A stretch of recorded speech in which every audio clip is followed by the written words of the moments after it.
Imagine waking up tomorrow and your bank account doesn't show thousands, not millions, but a number so big you have to blink twice to read it. $1 trillion.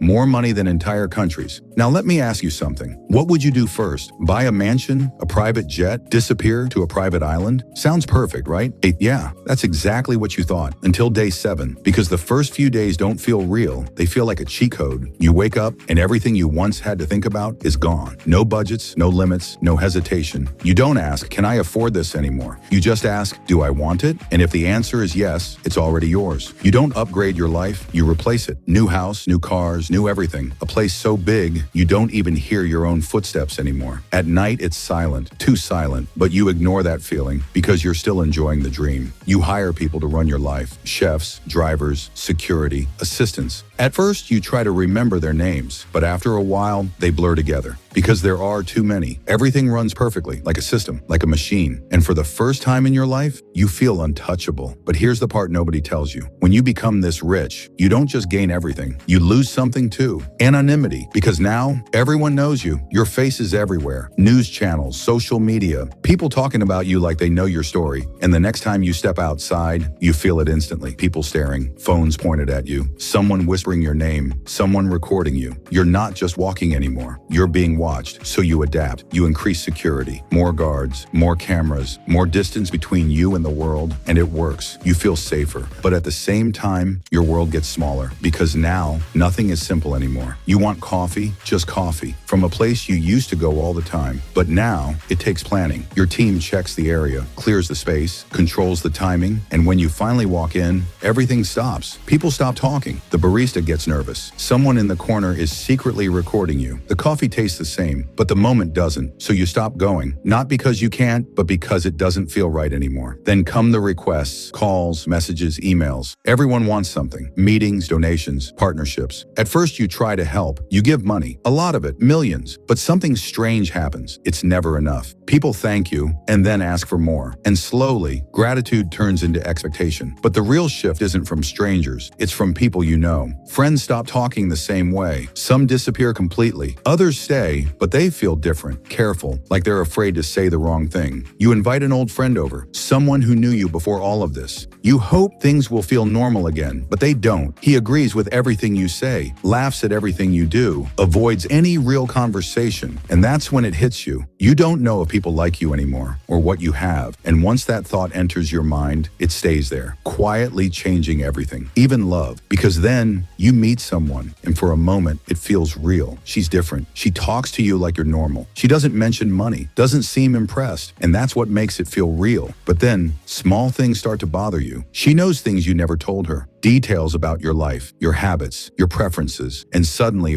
that same question appears again. Does she like you or the life around you? And once that doubt exists, it doesn't leave. So you pull away, not because you don't care, but because you don't know what's real anymore. And just when you think that's the hardest part, it gets worse. The lawsuits start. Random people claiming things, old deals, fake promises, stories that never happened. Your legal team handles it, but each case costs money, time, energy, and more importantly, your peace. Because every accusation becomes a headline, and every headline changes how people see you. Then your past comes back. Old messages, old jokes, old mistakes, taken out of context, spread everywhere, judged by people who don't know you. And you realize something. You can buy almost anything, but not your reputation, not your past, not how people see you. And then one night, everything goes quiet. No calls, no meetings, just silence. You walk through your house, room after room, perfect, clean, empty. You step outside and look at the sky, same stars, as the nights when you had nothing. And suddenly, you feel something you haven't felt in a long time. Clarity. Back then, you had less money, but more life, more real moments, more real people. Because the truth is, money gives you power, comfort, control. But at the highest level, it also takes things away. Privacy, trust, connection, and sometimes even yourself. So the real question isn't, do you want to be rich? The real question is, what are you willing to lose for it? If this made you think, then this channel is for you. Because here, we don't just talk about success. We talk about the truth behind it. Subscribe, and I'll see you in the next one.